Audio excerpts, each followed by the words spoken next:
y'a lajɛ kabini san damadɔ banabaatɔ ka fɛti a ti kan ka kɛ kun jumɛn de bɛ a bali a kɛli la tɔn yɛrɛ bɛ cogo di bi an bɛ don min na donc waleya minnu b'a kɔnɔ ni o bɛ kan ka tɔn bali k'a ka baara kɛ président bɛ a bɛna da don o la k'o fɔ aw ɲɛna. Hami bɛ ne yɛrɛ la en tant que président n bɛ n da se o yɔrɔnin mɔ dɔɔni n'i ye an ka jamana lajɛ mɔgɔ si tɛ sɔn bilen i den sen ka tigɛ ou bien i den bolo ka tigɛ ou bien i den ɲɛ ka jɛngɛ ou bien i den da ka jɛngɛ ka kunna kɛ a sababu ye alors o bɛɛ bɛ se ka furakɛ kalo 3 ni kalo 6 kɔnɔ k'o ban pewu donc o ye nisɔndiya yɔrɔ ye mais mun de kɛra mɔgɔw de bɛ yen minnu ma don fura la joona denmisɛnninw tɛ bilen dɛ an ɲɛ b'a maa fɛn fɛn na a bɛɛ ye maakɔrɔba ye o ma don fura la joona o de kama a b'a ye k'a kɔlɔsi u la dɔw sen man ɲi dɔw bolo man ɲi dɔw ɲɛ man ɲi a bɛ fɔ olu de ma ko lépreux blanchi kunatɔ kɛnɛyalen alors kunatɔ kɛnɛyalen ne hakili la banabaatɔ don dɛ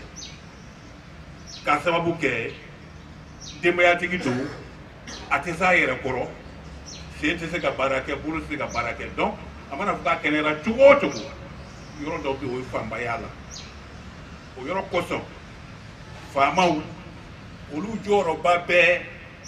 anw banabaatɔw ka adamadenya la maa minnu fɔlɔ y'a kɛ Mali kɔnɔ yan Ali Sise ale de ye an fara ɲɔgɔn kan k'an kɛ tɔn ye k'a ɲini gouvernement fɛ k'a ɲini Mali ɲɛmaaw fɛ a y'a jɔyɔrɔ kɛ ninnu ɲɛ parce que se tɛ u ye Raoul Folero a bɛ maa minnu bolo bi n'o ye anw ka bureau ye maa 25 don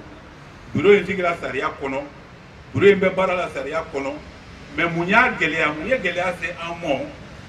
ayiwa an kalifa an bɛ ministre so min na olu kɔni y'u mago bɔ an na pewu u da tɛ don an ka foyi la alors yanni n ka tɛmɛ n b'a fɔ aw ye anw ka tɔn Jikɔrɔni kɔnɔ yan Mali kɔnɔ tɔn 14 de don tɔn 14 ayiwa an ɲɛ bɛ minnu sigilen la o ye tɔn 12 ye minnu ye bureau in sigi o tɔn 12 o kɔfɛ tɔn 2 bɛ yen minnu ma don minnu ma don a la fɔlɔ nka mɛn o mɛn u bɛ don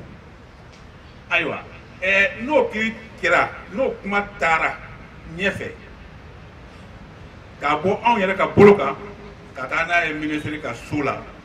hali bi ministre ma se ka o kiri yɛrɛ tigɛ fiyewu 12 ni 2 cɛ 12 ani 2 cɛ ni maa min ma se ka kiri tigɛ o ni ɲɔgɔn cɛ o ka gɛlɛn dɔɔni dɛ alors mais n tɛna tɛmɛ ni kuma ye conférenciers bɛ yan ala sago a sago n bɛ kɔrɔfɔ d'u ma. adamaden i bɛ faso sutura ka se hakɛ dɔ la mais faso ɲɛmɔgɔ n'u bɛna dankari ka hakɛ la a bɛ ɲini fɛ cogo bɛɛ la i ka wuli k'i ka hakɛ ɲini donc kɛnɛ in ni tɔgɔ wɛrɛ b'a la o bɛ se ka bɔ yen mɔgɔw tɔɲɔla ka tɛmɛ hakɛ kan donc an bɛ kɛnɛ sigi ka tɔɲɔ ɲɛfɔ mɔgɔw ye o la an ye journaliste wele ka télévision so wele pour que fɛn min bɛ yen an ka ɲɛfɔ mɔgɔw ye solution min b'a la ensemble jamana ɲɛmɔgɔw bɛ se ka o k'an ye fɛn fɛn nana an ka wele lamɛn an ka foli bi jama o bɔli o ko tɛ nin ye fɔlɔ conférence de presse mɔgɔ 3 bɛ se ka kɛ jama tɔgɔ la o de la tɔn 12 ɲɛmɔgɔ an y'u bɛɛ wele u ka na kɛnɛ kan u bɛɛ ye mɔgɔ 1 ka taa mɔgɔ 2 la u y'o da u yɛrɛ kan pour que seereya donc bi kɛnɛ in o de bɛ kɛnɛ yɛrɛ expliquer kɛnɛ bɛ cogo min o de b'a ɲɛfɔ sinon banabaatɔw a ɲɛ a structure fêtière de ka kɛnɛ filɛ nin Union Malienne Raoul Folero mun de bɛ yen ni mɔgɔw wele i bɛ fɛn f'u ye donc weleli kun ye min ye an ka ɲɛmɔgɔw da tugura la u y'a kun tigɛ aw ye an bɛ 103 la bi gɛlɛya bɛ tɔn kɔnɔ a sababu ye jɔn ye ministère de la solidarité dirigé par le ministre Amadou Konate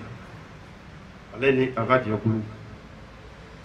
mun de kɛra ni mɔgɔ wuli i bɛ ɲɛfɔli k'u ye mun bɛ yen concrètement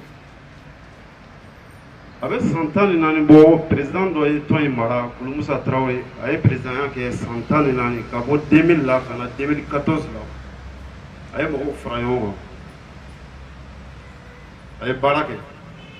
baara in ma kɛ baara ɲuman ye a seerew bɛ kɛnɛ kan san 14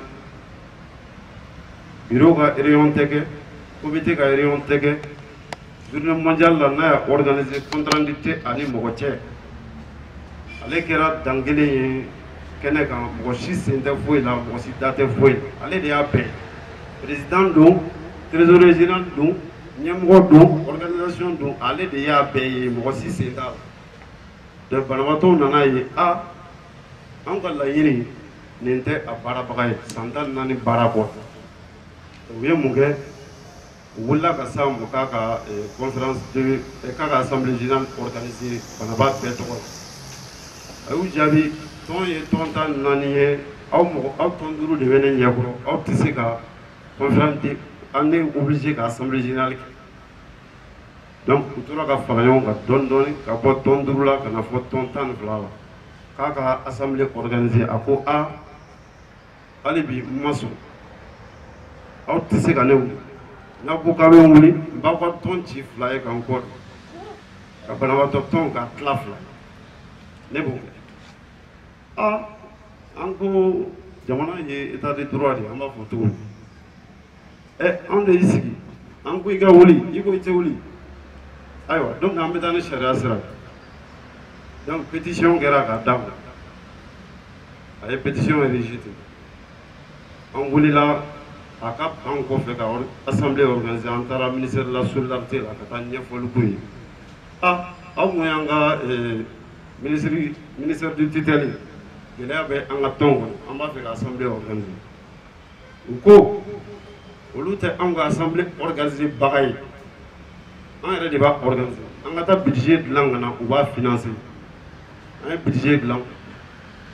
2 250 000 ministre n'a ka jamakulu ko anw bɛ 250 000 fara kan k'a kɛ 2 ani tila ye u y'a di a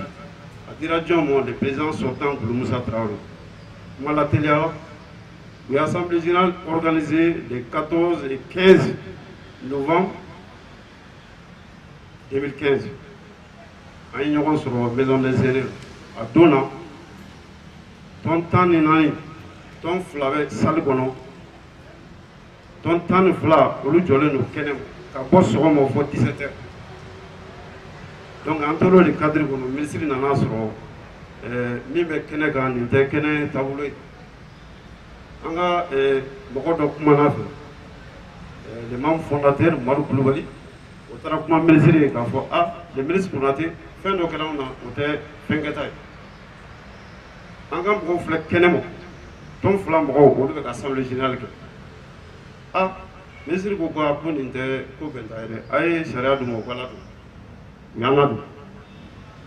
donc a nana yira k'a fɔ président ye baara dilan ni min ye janfa baara don a tɛ se ka kɛ ka jama baara kɛ o don assemblée générale tiɲɛna donc an obligera ka ɲinini kɛ kura ye ka assemblée organisée an ye waati jan de kɛ ministre n'a ka mɔgɔw nɔfɛ u ma sɔn k'an ka assemblée générale organisée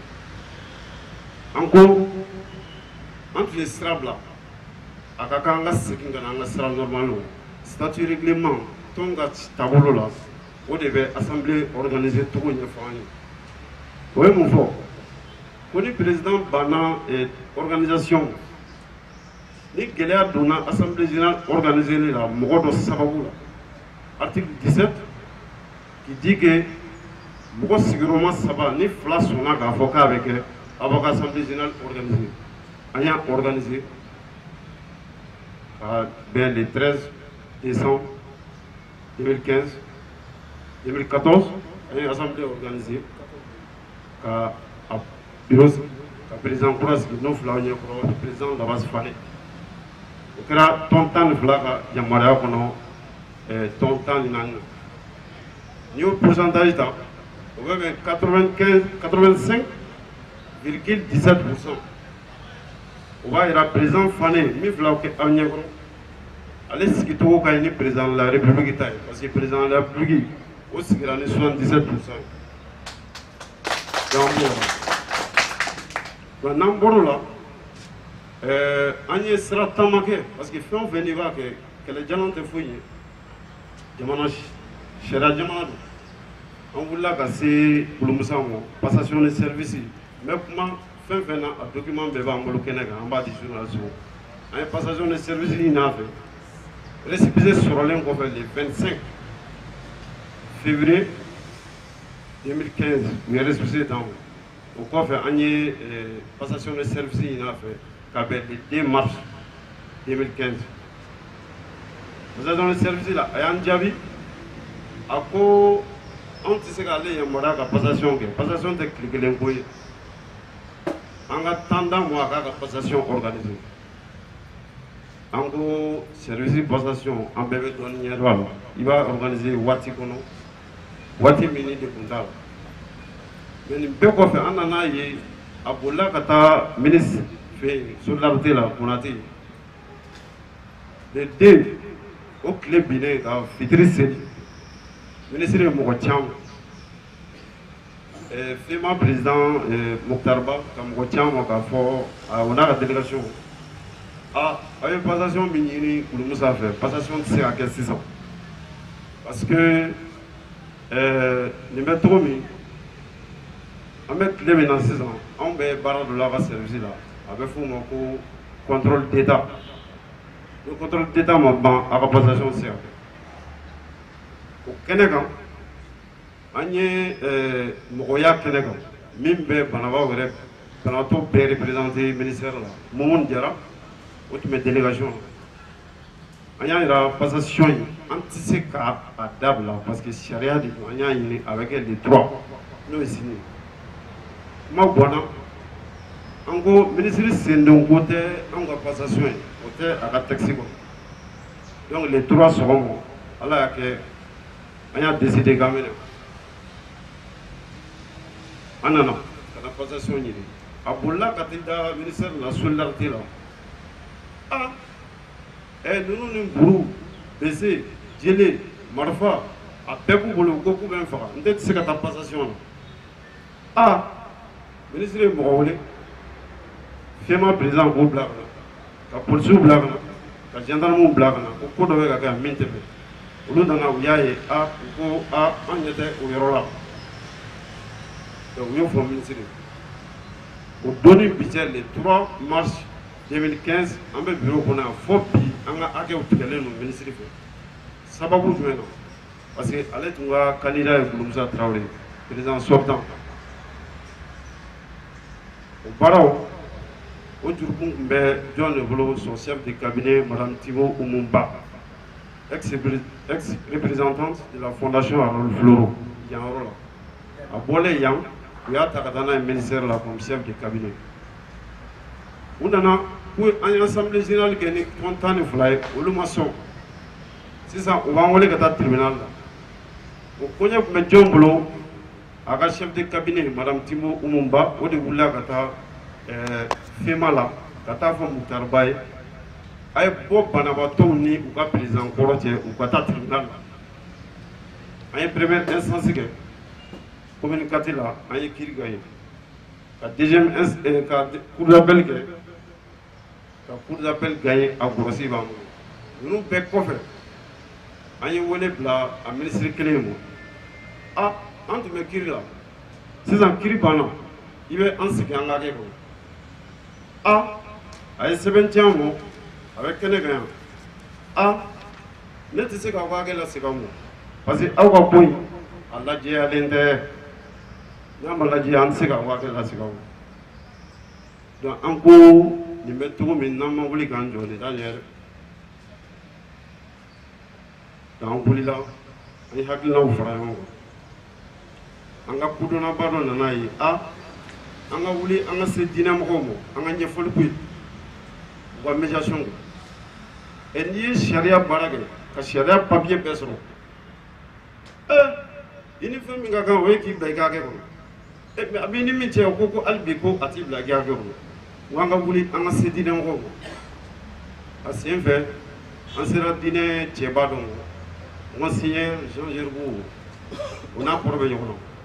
parce que kɛlɛ kɔnɔ u ye sɛbɛn kɛ k'a bila ka taa Faransi fondation arabe française la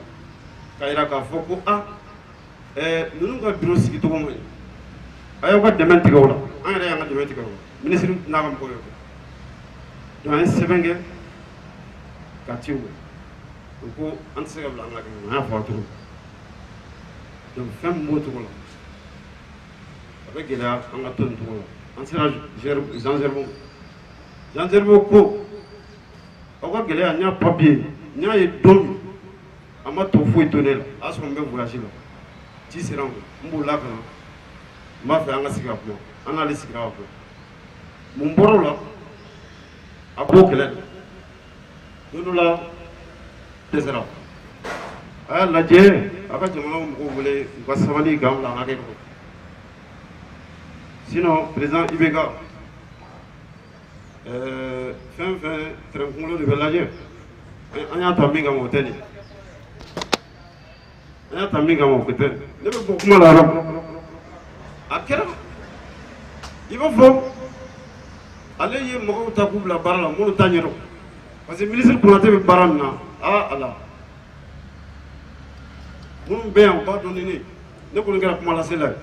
ale tɛ ministre fɔlɔ ye filanan tɛ sabanan tɛ naaninan tɛ solidarité kɔnɔ mais kabi indépendance ma ta fɔ bi min kɛra banabaatɔw la a ma ɲɔgɔn ka kɛ a ma deli ka kɛ i bɛ ka tile la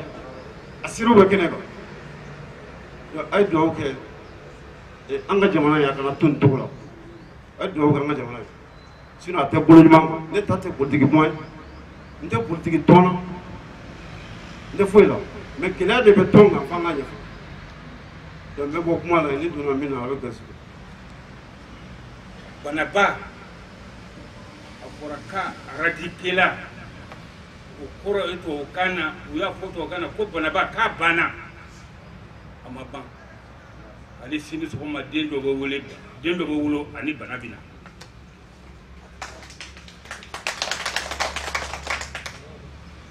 mun bɛ yen bi n ye an tun bɛ k'a nɔnsi tɔgɔ ma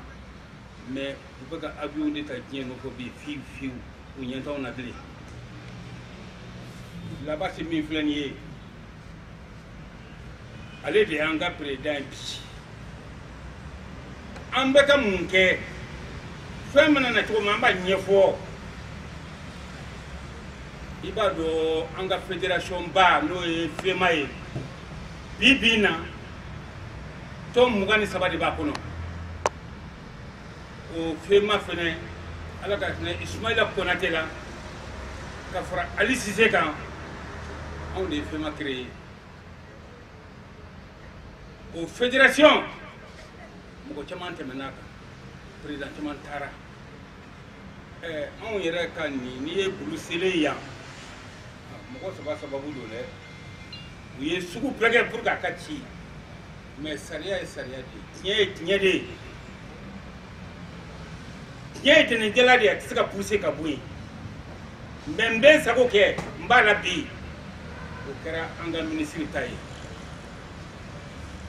ministre de la solidarité action humanitaire ka hinɛ mɔgɔw la ministre so in a tɔgɔ de y'o ye u bɛɛ denw bɛ jɔyɔrɔbaw la bi bi m'an bila la dɛ o min filɛ nin ye 1952 y'o sɔrɔ ne donna le 2 février 60 yan n ye n faso bila mun kama Banaba n'o tɛ ne faso ka di n ye n bɛ bɔ don min n bɛ kasi n ka école tiɲɛna nous sommes autodidactes ni bana tɛ anw fana bɛɛ tun bɛ se ka kɛ jamana ɲɛmɔgɔba ye mais man nimisa wallahi n bɛ ala tanu ka da n ka bana in fana kan alhamdulilayi rabbil alamin ala ye bana min bila n na a diyara n ye aw bɛɛ ka lemina fana bana min b'aw la ala de nɔ don wa a ka diyara n ye kɛnɛ kana ni boli ka tɛmɛ de donc anw bɛ mun kɛlɛla bi an ka droit k'an ka droit d'an ma anw ye jamana nin den de ye an bɛ ka jamana nin dɛmɛ bi tɛ nous secondons l'état ka état dɛmɛ a ka baara ɲumanw na mais mɔgɔw de bɛ bi anw mana ɲuman kɛ u b'a datugu ni bɔgɔ ye mais ala bɛ k'a dayɛlɛ a da sera ayiwa fédération kurasigi ko min ma nin tɛ ne tɔnsi wuli tant que n'an bolo bɛ ɲɔgɔn bolo aw kunnafoni jɛnsɛnna mɔgɔw i ye donba ye ne bolo an b'a ɲini ala fɛ a kana sira ka baara ɲɛ mais a kana nkalon tigɛ an mana min b'an na ni kungo b'a la anw de y'aw don a rɔ mais an tɛ nkalon tigɛ aw ye dɛ n'o tɛ u ye sugu bɛɛ kɛ hali kun u y'aw compatriotes dɔw condamné fantankɛni n bɛ ka kɔrɔya la se i mana o condamné ko e de bɛ masakɛya la ayiwa i yɛrɛ bɛ masakɛya la an ka masakɛya ni min bɛ bi a kɛra famille ko ye walahi a kɛra famille ko ye ɲinan kɛra n kɔ parce que ministre so bɛ yen nɔ a tun tɛ 35 bɔ maa cira k'a kɛ 35 ye bi ka tasi convier bɛɛ la aw y'a ye dɔgɔtɔrɔ ye grève kɛ tile joli kalo kelen a da ka jugu bɛɛ ma dɛ mais a da ka jugu anw balimatɔkɔrɔw ma dɛ anw tɛ fura sɔrɔ ala ka hinɛ an balimaw la dama min taara la a ka ca maliyɛn dama min fana sarala a ka ca solidarité mɔgɔ a ma wuli k'i jɔ ka na anw lajɛ n'i ye se kɛ anw ye bi n'i ye se ka an ye bi mais an b'a kalifa ala de ye setigi ye ala ko tala ko a n'a ka ciba ɲuman ye o k'an dɛmɛ anw bɛ kɔlɔn min kɔnɔ an ka bana yɛrɛ kosɔn an ka bɔ nin kɔlɔn kɔnɔ a ye kunnafoni jɛnsɛn faransi b'a dɔn mais fɛn fɛn n'a kɛra politiki ye a bɛ fɔ de k'i kana kuma ɔ u y'o fana datugu kɛ sisan kɔni anw bɛ dibi la mais ala de bɛ se k'anw bɔ dibi la sa donc o taabolo la an b'a ɲin'a fɔ a ka kunnafoni nin jɛnsɛn min fɔra a k'a jɛnsɛn diɲɛ yɛrɛ kan nin de bɛ yen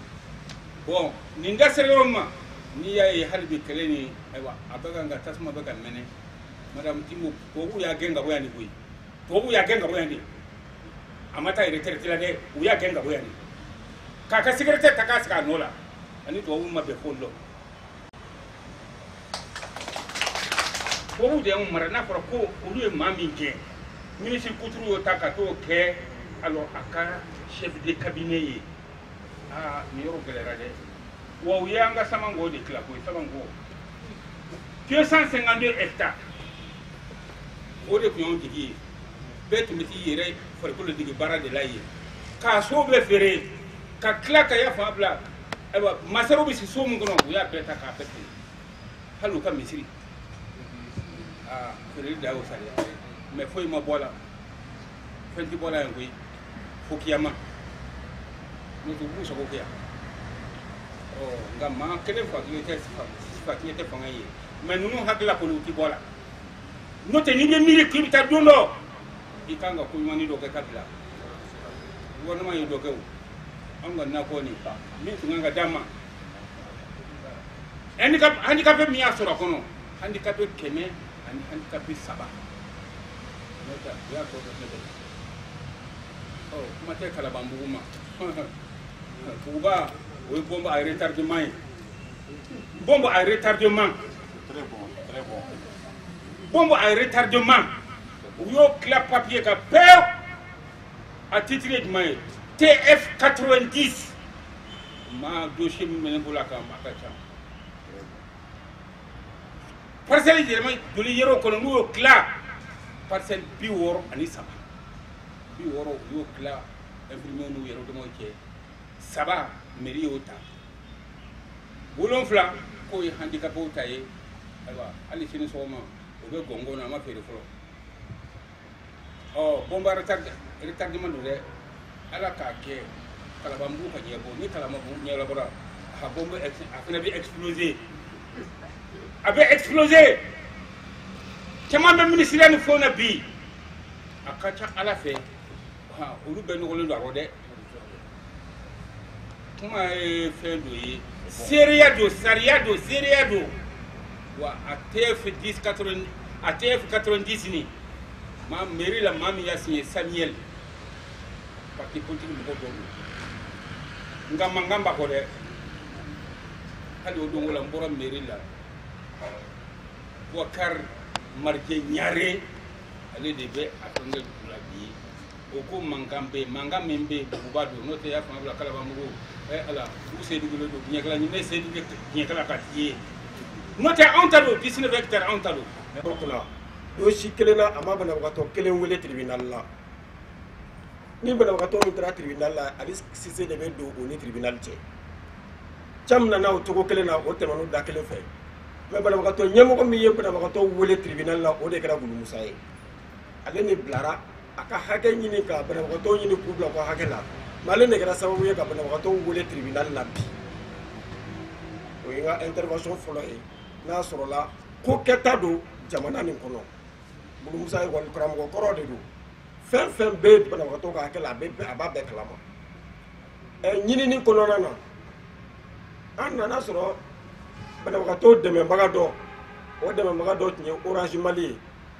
an wulila ka taa Orange Mali la ka tɛmɛ o dɛmɛ ɲini sira kelen fɛ Orange Mali mɔgɔw u y'a yira an na k'a fɔ k'an bɛ tribunal la tribunal banna an ye papier bɛɛ lajɛlen lase Orange Mali mɔgɔw ma pour que ka yir'u la k'a fɔ tribunal foyi tɛ yan nɔ tuguni n'u sɛbɛn bɛ an dɛmɛni ma o kuma sisan an kɔni ka tribunal banna u y'a yira an na k'a fɔ k'olu ni ministère de bɛ baara kɛ ɲɔgɔn fɛ donc olu tɛ se ka foyi kɛ ministère kalama o ɲira ma donc n'i y'a ye olu ka dɛmɛ ma se anw ma fɔlɔ o b'a yira k'a fɔ ko ministère de bɛ an ni olu cɛ donc bi an bɛ hinɛ ni finɛ ni fɛn fɛn sɔrɔ yan banabagatɔ ninnu bɛ hinɛ fɛn fɛn sɔrɔ o ye islamique relève dɔrɔn de sunkalo ɲɛkɔrɔ u nana ka na dɔn dɔ k'an ye an y'o d'u ma seli fɛnɛ n'an lajɛna n'a ye seli fɛnɛ seliba ɲɛkɔrɔ la fɛnɛ u bɛna misi da anw ma depuis an kɔni nana yan dɛmɛbaga fɔlɔ min b'an na kelen min fɛnɛ b'an na o ye islamique relève ye donc de ce fait n ka dakuruya damadɔ tun bɛ nin fɛnw de kan k'a ɲɛfɔ banabagatɔ